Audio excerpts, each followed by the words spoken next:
दोनों बनाना है, न चाय बनाने आता है न कढ़ी बनाने आता है। लेकिन जिसको बनाना आता है वह बतावे कि कढ़ी में नमक पड़ता है और चीनी में चाय। और आप विश्वास न करें, झूठ बोल रही है, और आप उल्टा कर दें तो कोई काम लायक रह जाएगा नहीं। यानी नमक डाल दें चाय में, चीनी डाल दें कढ़ी में, कुछ भी खाने लायक रहेगा नहीं, दोनों चला जाएगा। सांसारिक चीज में जब हमें गुरु पर विश्वास करना पड़ता है तो जो हम जानते नहीं अध्यात्म है, आंख बंद करने के बाद जहाँ शून्य है, दुख को कैसे पाया जाए उसकी जानकारी के लिए जहाँ शून्य है, उसके लिए जब हम सदगुरु नहीं बनाएंगे तो भला हम कैसे संसार को पार करेंगे, कैसे दुख को पार करेंगे, कैसे भवसागर को पार करेंगे। बोलिए साचे दरबार की जय। तीन बात हम आप लोगों के साथ चर्चा की कि देवकी मैया को सजा पानी पड़ी, जो सम्राट चक्रवर्ती राजा दशरथ की पत्नी थी, उनको भी अपने कर्मों की सजा भोगना पड़ा 14 वर्ष तक।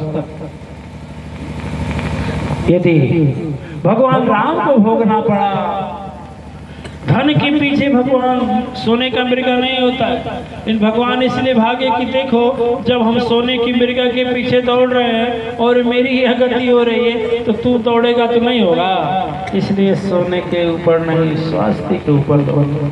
सीता मैया मृगनयनी थी, मृगनयनी के नाम से जाना जाता था, उनको मृगनयनी कहा जाता है।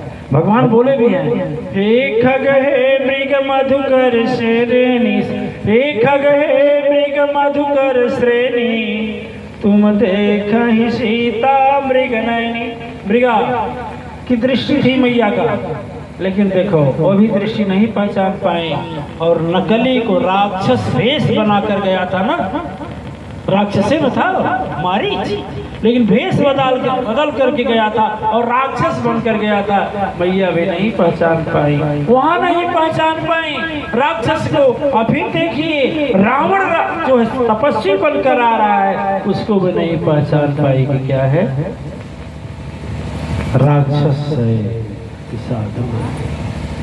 वह लक्ष्मण रेखा खींची हुई, लक्ष्मण रेखा को जब पार करती हैं तो उनको सजा भुगतना पड़ता है। और नकली मृगा को सोने का मृगा समझ करके भगवान राम दौड़ते हैं तो उनको सजा भुगतना पड़ता है। वह लोग अपने जीवन से अज्ञानी नहीं थे, हम लोगों को समझाने के लिए उन्होंने ये किया कि देखो कभी और किसी भी हालात में माँ यही बताई कि देखो बिना जब सदगुरु के नेत्र लोगे ना तो समझ जाओगे, और जब भागोगे और तब समझ नहीं पाओगे। बिना समझे लक्ष्मण रेखा पार किया, मैंने सदगुरु के वचन का उल्लंघन कर दिया तो जीवन भर दुख पाना है। सीता मैया कहती हैं जैसे हम पाए हों।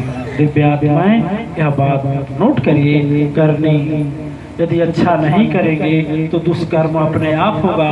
दूसरा यह है भगवान को भुगतना पड़ा तो हम लोगों को भुगतना पड़ेगा। तीसरा यह है कि जो आप सत्कर्म करेंगे तो आपको मिलेगा, पत्नी करेगी तो पत्नी को मिलेगा, पति करेगा पति को मिलेगा।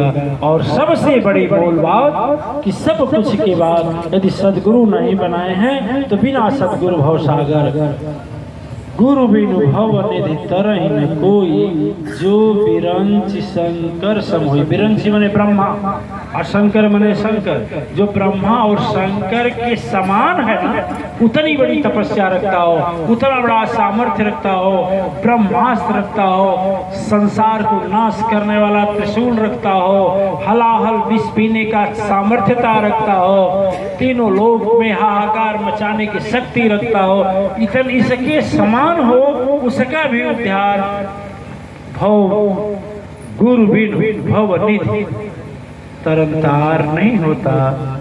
यदि आप लोग बैठने वाले यदि ब्रह्मा और शंकर से अधिक शक्तिवान हैं तब तो हम नहीं कह सकते हैं, लेकिन यदि उतना नहीं है तो यह जरूर कहेंगे कि जो बिरंच शंकर सम होई, जो ब्रह्मा और शंकर के समान भी है वो भी भवसागर पार नहीं कर पाता है। और सबसे बड़ा एक मूल मंत्र यह है कि सबसे बड़ा उपकारी काम है कि आप लोग जो गुरु नहीं पाए हैं उनको अपनी प्रेरणा से उनको भी सदगुरु उपलब्ध करावें, सदगुरु से ज्ञान दिलावें, ताकि वह भी इस जीवन को धन्य बनाए। ऐसा मत समझना कि हर बार मनुष्य का ही जन्म मिलेगा।